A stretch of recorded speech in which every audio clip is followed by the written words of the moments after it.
करारी हार झेलने वाली कांग्रेस में अब हार के साइड इफेक्ट भी दिखने लगे हैं। पार्टी के भीतर पहला इस्तीफा हुआ है। महज 19 सीटों तक सिमटी कांग्रेस अब किस तरीके से आगे बढ़ेगी, ये सवाल तो बरकरार है, लेकिन लड़ाई जो लड़ी गई उसमें हार का सामना करना पड़ा, तो नेता अब अपना अपना पद भी छोड़ने लगे हैं। पहला पद छोड़ा है कांग्रेस की राष्ट्रीय सचिव दीपिका पांडे ने, जो कि उत्तराखंड की सह प्रभारी रही हैं। उन्होंने राष्ट्रीय सचिव और उत्तराखंड की सह प्रभारी के पद से इस्तीफा दे दिया है। दीपिका पांडे देवेंद्र यादव की टीम का हिस्सा थी, लेकिन कांग्रेस को उत्तराखंड में क्योंकि हार झेलनी पड़ी है, इसीलिए दीपिका पांडे ने यह कहा है कि वो नैतिकता के आधार पर अपना पद छोड़ रही है। यानी उत्तराखंड कांग्रेस के सह प्रभारी का पद वो छोड़ रही हैं, साथ ही राष्ट्रीय सचिव के पद से भी इस्तीफा उन्होंने भेज दिया है। कांग्रेस के भीतर ये पहला झटका है, जबकि चुनाव के नतीजे आए हैं और उसके बाद एक बड़ी ओहदेदार नेता ने अपनी जिम्मेदारी समझी है, उन्होंने पद छोड़ा है। लेकिन सवाल ये है कि क्या इन इस्तीफों के बाद से कांग्रेस की स्थिति उत्तराखंड में मजबूत हो जाएगी,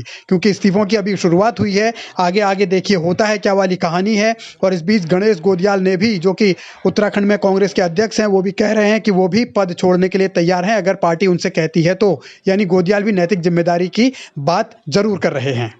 देखिए, कांग्रेस के संगठन की बेहतरी के लिए मुझे हमारा हाईकमान अगर इस बात के लिए कहेगा तो मैं सहर्ष, और इसको दोबारा दोहरा रहा हूं, सहर्ष मैं स्वीकार करूंगा, तैयार। कांग्रेस पार्टी किस रूप में मजबूत हो पाए, ये मेरा लक्ष्य है। और कांग्रेस पार्टी को मजबूती करने का लक्ष्य के पीछे मेरा असली मकसद है इस राज्य को मजबूत करना। उसके लिए जो मुझे आदेश होगा मैं उस आदेश को मानने के लिए पूरी तरह तैयार हूं। मन से, प्राण प्रतिष्ठा से, निश्चय से मैं तैयार हूं। गणेश गोदियाल अपनी नैतिकता का एहसास करा रहे हैं, आला कमान के कहने पर इस्तीफे की बात भी कर रहे हैं। लेकिन सवाल ये है कि क्या 2017 वाला इतिहास दोहराया जाएगा, क्योंकि 17 में जब कांग्रेस की हार हुई थी तो बतौर प्रदेश अध्यक्ष किशोर उपाध्याय की बलि ली गई थी। तो क्या इस बार गणेश गोदियाल को भी हटाया जाएगा या फिर उन पर रहम खा लिया जाएगा? सवाल ये भी है कि कांग्रेस का क्या नेतृत्व तो अलग अलग तरीके से अलग अलग मसलों पर सोचता है, या फिर एक जैसे फैसले, एक जैसे आदेश सबके लिए होते हैं? और सवाल इसलिए ज़्यादा महत्वपूर्ण है क्योंकि दीपिका पांडे सिंह अगर राष्ट्रीय सचिव और उत्तराखंड के सह प्रभारी के पद से इस्तीफा दे सकती हैं, तो क्या ये इस्तीफों का सिलसिला आगे भी बढ़ेगा? क्या प्रभारी तक ये आंच पहुंचेगी या वो अपनी जिम्मेदारी से बच निकलेंगे? जिम्मेदारी इसलिए क्योंकि चुनाव से पहले ही हरीश रावत ने देवेंद्र यादव की भूमिका पर सवाल खड़े किए थे।